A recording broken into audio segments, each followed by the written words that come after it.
G'day and welcome, Scotty Ze and the Tribes United. I'm obviously Scotty Ze and we are here to unite the tribes. Welcome to this brand new podcast. This is episode 000, a bit of an introduction, a bit of a welcome to the adventure. And why should you be here? Why would you want to be hanging out with me and all of these beautiful people that we're going to be having conversations with? What's in it for you? Well, let's firstly have a quick chat about where we're at. Not just where I am right now in my little cabin in the woods here in Russia. Yes, Russia. If you haven't met me before, I'm an Australian. I grew up in far north Queensland in a little town called Cairns in the rainforest. And now I live in an eco-village in the middle of the forest in Russia.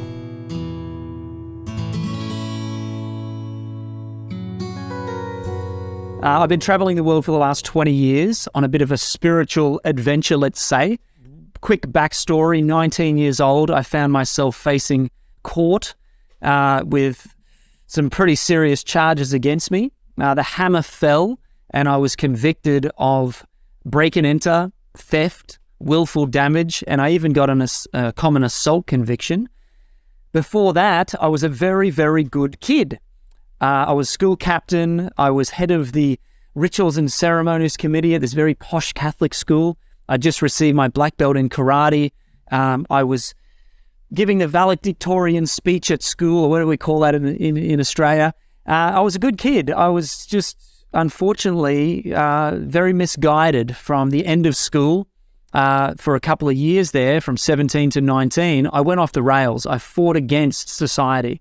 And it wasn't until after that hammer fell and the next day, the man who had physically caught me and my friend Morgan, love you, bro, trying to steal his car. We just wanted to break into it. We just wanted to take the stereo. I swear, Your Honor. We didn't steal cars. We just, stupid kids doing stupid stuff, stealing stereos and small change and sunglasses for fun. And this guy came out and caught us.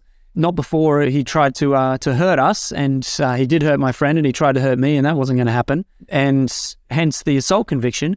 The next day, leaving court, he tried to kill me, and I had a choice to go into either police custody or to get on an aeroplane and leave Brisbane, the city that I had been living in for the previous 4 years with my family, and fly back to Cairns.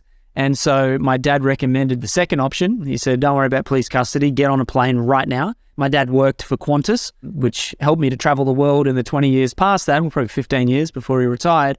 But our dad literally drove me to the airport under a blanket in the back of the car with a single rucksack, took me to the airport, tapped in, put me on a plane and flew me back to Cairns. And it was on that day, the 21st of January 2001, the 25th of January 2001, day before Australia Day, I landed back in Cairns and I completely broke down. I had no idea what happened to my life. 2 years earlier, I had an incredible life. I was giving the speech and everybody loved me. And all of a sudden, 2 years later, nobody wanted to have anything to do with me. I now have 16 non-recorded convictions, thankfully. The judge could see that I was a good kid. I started doing, in the 15 months going through court, I started doing community service and giving back. Why am I telling you this? That moment, 2001, that changed the trajectory of my life. I realized in that moment that I had to find a better way, that I couldn't keep doing what it is that I was doing because it was leading me to ruin. And I reflected, another story for another time on that moment, but the two things had to change in my life. Number one was I would never lift my hands in violence again. Previous to that, I had the black belt in karate. I was state champion 6 times for full contact karate. I fought in the Australian titles. Unfortunately, I was disqualified. Otherwise, I would have gone to Japan and continued my vision of becoming a professional fighter. I love martial art. I love to fight. But I had to learn that violence wasn't the way, that these hands were going to be used for something more than hurting people. So I made a vow that day to never lift my hands in violence again. And I'm very proud to say I never have. I've used my words. I've been, let's say, abusive in other ways, unfortunately, the journey of life, but I've never been in a fight again, and I'm very proud of that. The second thing is I realized that I was in such a miserable place because I was doing what everybody wanted me to do, except I wasn't doing what I wanted to do. And at 19 years old, sitting atop a mountain, literally a mountain in Cairns called Mount Whitfield. It looks over the beautiful harbour of Cairns. 2 hours of crying and trying to figure out what just happened. After I made that vow, I made a second vow to never do what anyone else wanted me to do ever again. I'm going to do what I want to do, because I realized I was so miserable because I was being the good boy. Obviously not in that moment when I was breaking into cars. That was me rebelling, but that was also me being part of the clique. But I went to university, studied biotechnology and microbiology. Why? Because that's what I was told to do. You're going to be a scientist, you're going to be a doctor, or you're going to be a lawyer. That's your future, Scotty. I was like, okay, that's what I've got to do, right?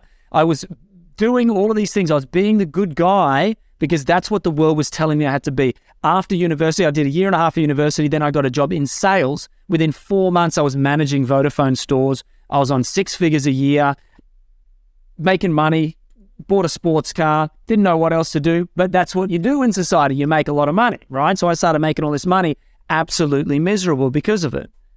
So in that moment, I realized I kept being this person that they wanted me to be. They wanted me to be, right? And I wasn't doing what I wanted to do. And I said, I made a vow. I will never do what anyone else wants me to do ever again. I'm going to do what I want to do. I'm 42 years old now at the time of making this in 2023. For the last 23 years, I have been living my own way, walking my own path, and it has not been easy, but it has led me to the man that I am today. So I left there and I said to myself, well, what do I want to do? I want to have fun. I want to travel the world. I'm a 19-year-old kid. I want to jump out of airplanes and go rafting and scuba diving and, see all of these amazing places. And so I did, because I wanted to be happy. And I figured if I did everything that I wanted to do, maybe it would make me happy. 2 weeks later, I found myself on the back of a scuba diving boat, scuba diving for the first time, looked at the dive instructor and I said to him, how do I do what you're doing? And he told me the process that I needed to do.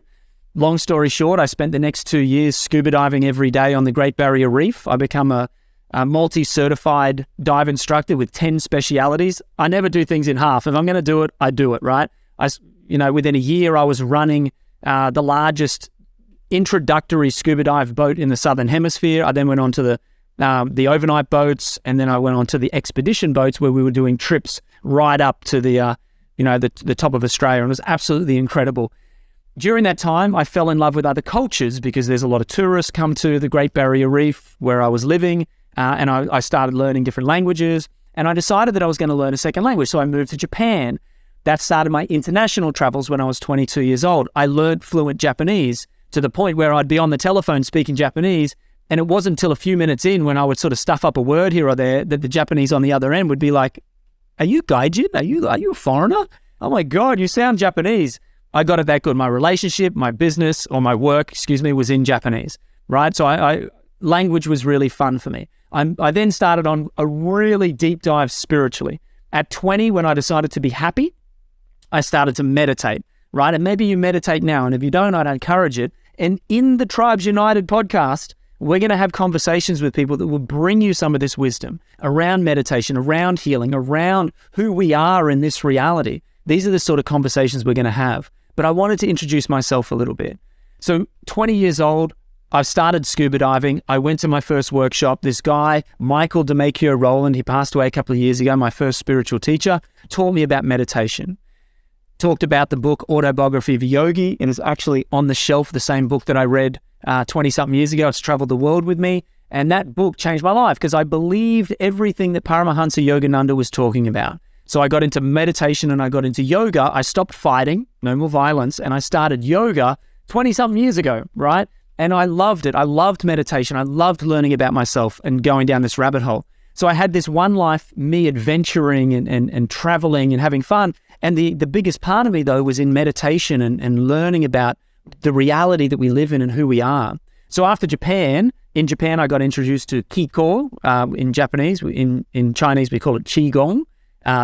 So I started studying Qigong, Kiko, and got into Zen Buddhism. So I started meditating in the Zen Buddhist style.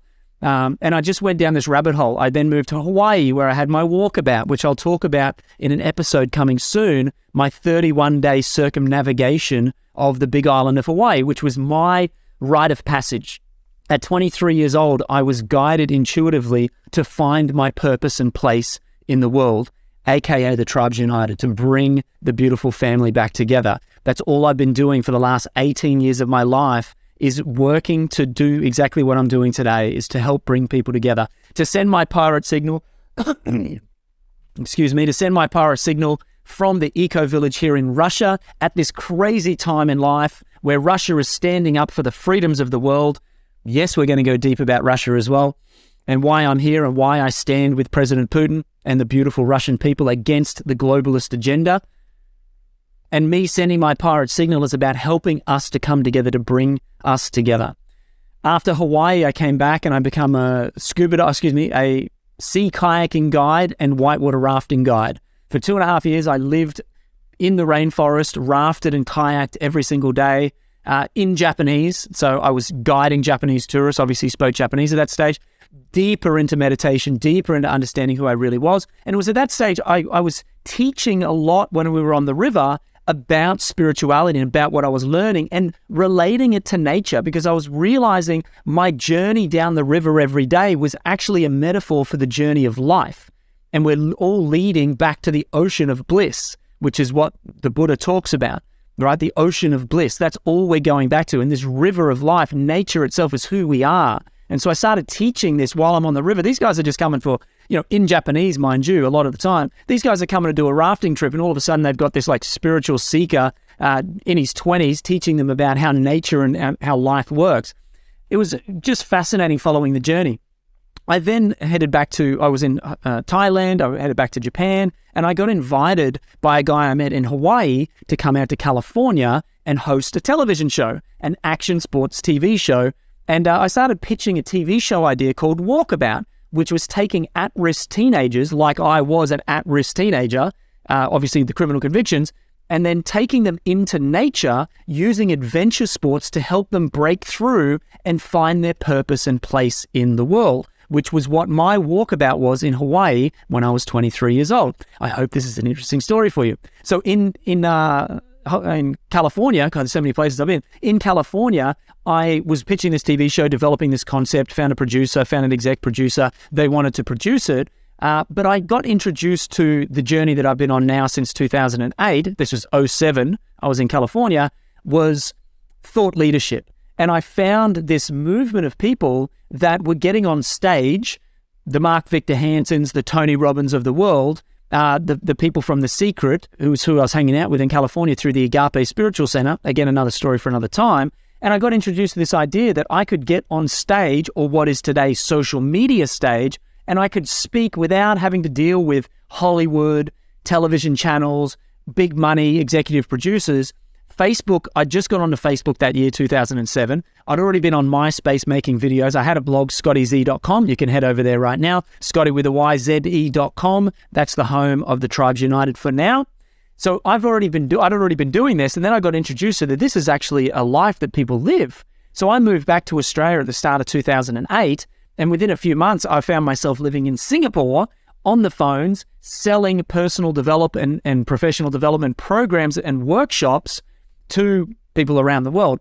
And that started my journey into the personal development world. Before that, it was spirituality. And then from 2008, I deep dived into that, Tony Robbins, Mark Victor Hansen type of, world. Name your thought leader. Yeah. Name your thought leader. And I fell passionately in love with this idea that I could meet the audience where they were. Mind you, the whole reason I was doing this was because of the Tribes United. This vision that I was given in a sacred site in Hawaii on my walkabout, on my rite of passage to become the man that I am today, I had this vision that we have to unite the beautiful people of the world, that this is a collective enlightenment that we are going through right now. I was of the ilk that I had to go and sit in a cave like Paramahansa Yogananda had taught me and meditate until I reached enlightenment.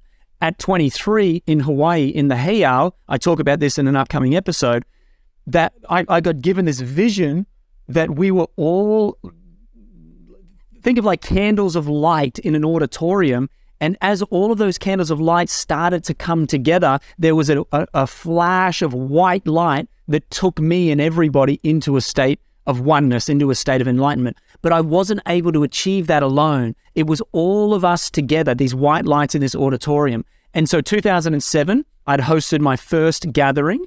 Back then I called it the Global Conscious Collective, and I brought together about 20 people in California, in Encinitas, California, which is actually where Paramahansa Yogananda's ashram is, for anyone that's interested in yoga and that spiritual path. So my first gathering was there. I hosted 3 of them there, and then it sort of died down a little bit as I moved to Bali in 2012. I was working for several thought leaders doing their marketing and sales. I've always been a great communicator. Obviously, it's a lot of practice over the years, but it's a natural gift for me.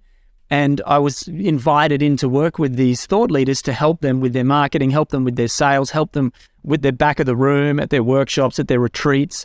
And I just found my connection and my place was to help support leaders to get their message out there. And that's what I continue to do today. Not everybody wants to listen to me, but if I can help a leader like maybe yourself to help more people, I can ripple my impact through. And as we ripple out, that ripple needs to come back. And that's what the Tribes United is about. I say that we are better together, okay? We are better together rather than you going and building your business and him and her all building their separate businesses, healing, coaching, thought leadership, sharing your wisdom. Why don't we come together and do it together? Why don't we all unite into a tribe, a great tribe of mini tribes, unite the tribes so that there is strength in numbers. And that collective enlightenment where we all get activated can happen through us. That's what we're doing here together. So this is not just another podcast where you can come and listen to some people and get inspired and empowered. Yes, it is all of those things, but this is a movement. And this is what I really want to give to you is this opportunity to come together. If you head to tribesunited.org, tribesunited.org, we are a movement. It is in its infancy, even though I've been working towards this for the last 18 years. It's about bringing the leaders together, to bring the tribes together, that we may prosper as like the phoenix rising. As this society collapses around us, it's inevitable that this global domination of the US elitist, Satanist agenda collapses. We will rise up, and we are at a time of mass awakening. We're at a time of enlightenment, but we have to do it together. Strength in numbers. The reason I live in this eco-village, there's 300 families that live here together, supporting each other, growing food, raising children. I know that no matter what happens in the outside world, I have 3 acres of land, very fertile land on the edge of the forest. I have 4 fireplaces, 3 in the cabins and 1 in the sauna, right? We wood heat, we live off grid. I've got 2 of my own water supplies. I've got a battery system for power. I'm off grid, and I chose to be here again for this time in Russia. I'm being guided, and I want to help as many people as I can to find inside of you, inside of yourself, the ability to claim your freedom, to stand in your own center, to stand in your own power, to heal the wounds of the past generationally, right? For your family, your ancestors, and for the children and the ones to come. It's up to us. We are the ones we've been waiting for. It's up to you and I. And so this Tribes United is a movement of people coming together. The vision, if you head to tribesunited.org, is we're coming together in a community with our own social media platform, with our own economy, our own barter system, with our own ability to bring the tribes together. This is beyond any single tribe. I don't own any of this. This is a concept. This is a vision. This is an opportunity for leaders to unite, for leaders to come together and support one another. That's all I want for my life. I want to live in harmony with other beautiful people, in harmony with who I am as nature, so that we can come into this state of collective enlightenment. All right? But this is our opportunity right now to connect, okay? If this is resonating with you and you feel the truth that I'm bringing to you, I'm doing everything I can just to be myself fully in this life. I'm dissolving the ego. I'm dissolving the fear, the scarcity, the lack mentality that has been brainwashed into me. I'm doing everything I can to cleanse my being so that I can channel this wisdom that is coming through. You also have your own unique wisdom that is coming through you. And together we can help each other to rise up.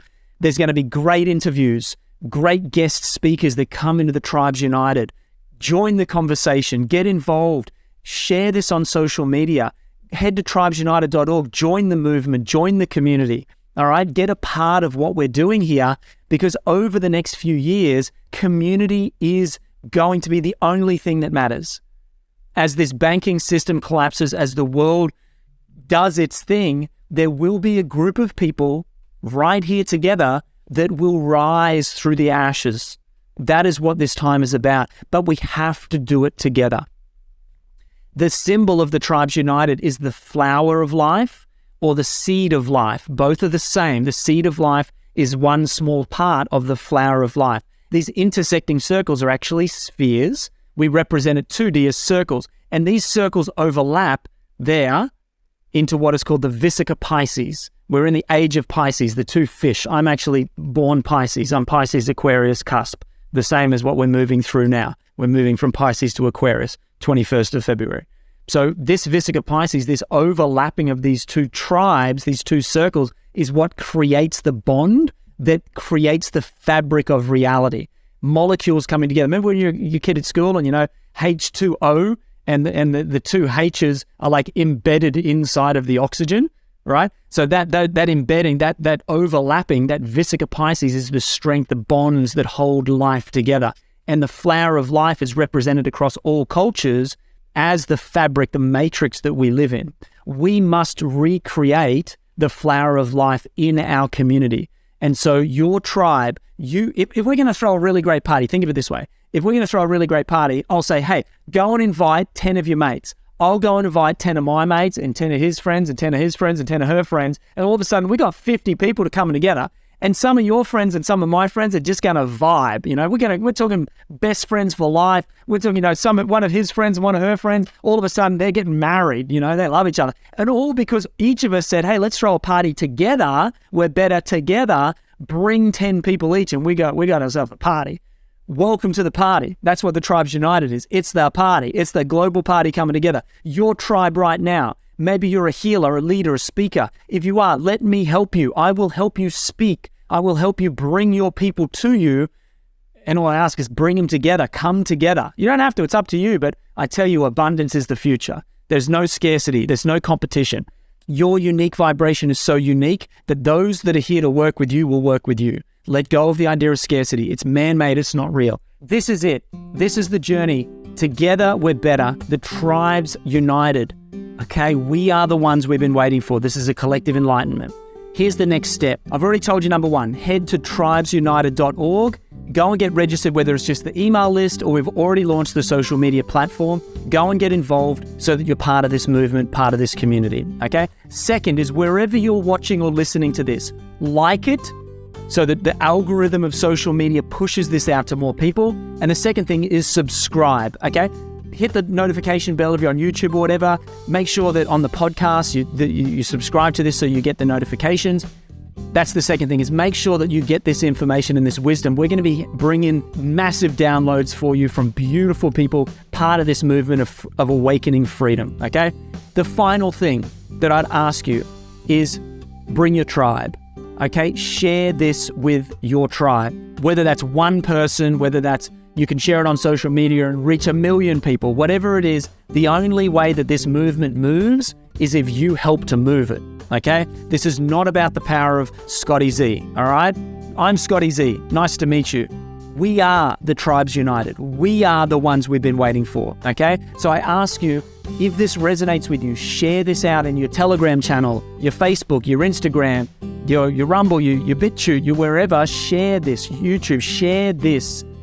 Wherever you can, your email list, share this to one person, tag them if you need to, whatever it is, get this information out to more people. Do it for all of us. We have to do this together. This is our time, okay? And I'm also going to be making cool videos about life in the eco-village and, growing food off-grid, this whole movement of, off-grid sustainable living. I'll introduce you to my beautiful family. I believe my son is about to walk into the cabin. And again, a lot of guests, a lot of beautiful people, a lot of good-hearted, kind souls coming together to create the future that we want to live in, all right? I love you so much, and you're going to hear me say that a lot. I love you. We are one. We are in this together. Okay, we're cells in an organism. It's like me saying, I love my hand. I love you. You are an extension of me. We are one and the same. Okay, this is how I experience life. My boy has come to say hello. All right, buddy, I'm coming right now. I love you so much. Welcome to the adventure. Scotty Z and the Tribes United. Let's do this thing. Again, tribesunited.org. Like, subscribe, share this, and I will see you in the next episode. Cheers.